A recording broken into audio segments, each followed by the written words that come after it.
Bonjour et bienvenue sur Mindseeder. Aujourd'hui, nous allons voir ensemble les 5 catégories d'investisseurs, donc si ça vous intéresse, restez connectés.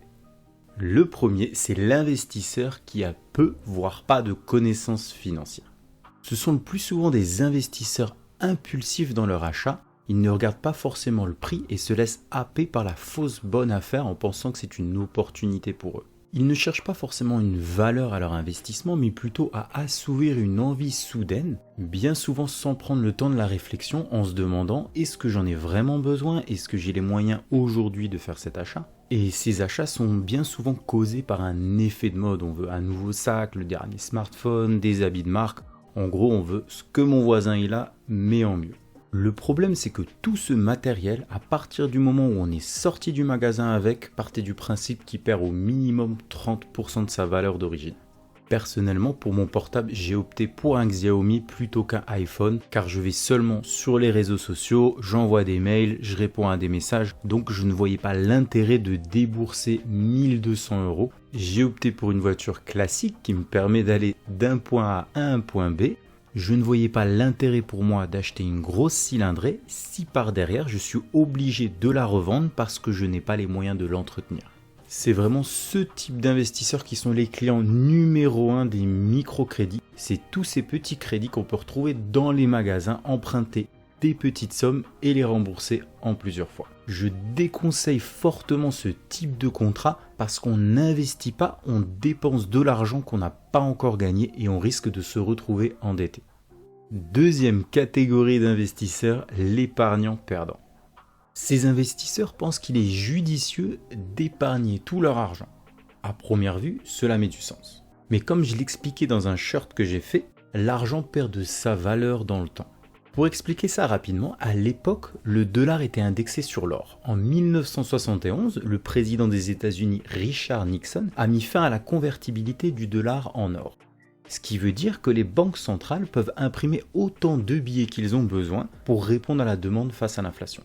Le problème, c'est que l'inflation est de plus en plus importante chaque année et donc votre argent perd petit à petit de la valeur. Pour donner un exemple concret, en 1970, une once d'or valait 35 $. Il en vaut aujourd'hui 1800, ce qui veut dire que le dollar a perdu 95% de sa valeur en 50 ans et l'euro est en train de suivre le même pas.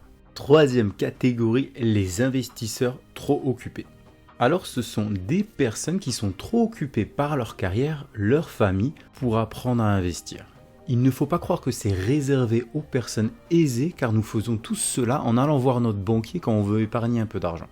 Globalement, on confie aveuglément notre argent, pour certaines personnes c'est le travail de toute une vie, à une personne qui se dit être un soi-disant expert et puis on croise les doigts en espérant que cette personne fasse des miracles avec notre argent.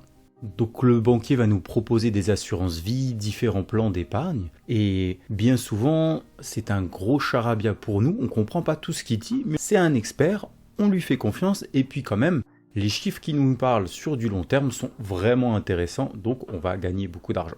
Mais est-ce que vous avez déjà demandé à votre conseiller s'il investissait lui-même dans ses propres produits ? Parce que votre banquier vous propose ce qu'il a, non pas ce qu'il veut. Il propose les produits que la société lui demande de vendre. Alors pourquoi investir sur un produit si lui-même n'investit pas dedans ? Il faut savoir que lui, il gagne de l'argent quand il place un produit et non pas sur le rendement que vous faites sur ce produit. Donc si vous perdez de l'argent ou vous atteignez pas les rendements qu'il vous avait promis, ça lui est égal. Il a vendu son contrat, il a fait son argent. Et puis il vous trouvera une excuse en vous parlant de la conjoncture actuelle, etc. Donc essayez de vous renseigner avant d'investir parce que ne l'oubliez pas, il est difficile de tirer un enseignement de ces erreurs quand on ignore quelles ont été les erreurs commises par votre banquier. Donc pourquoi pas avoir un accompagnement mais garder toujours un œil et une connaissance sur votre placement.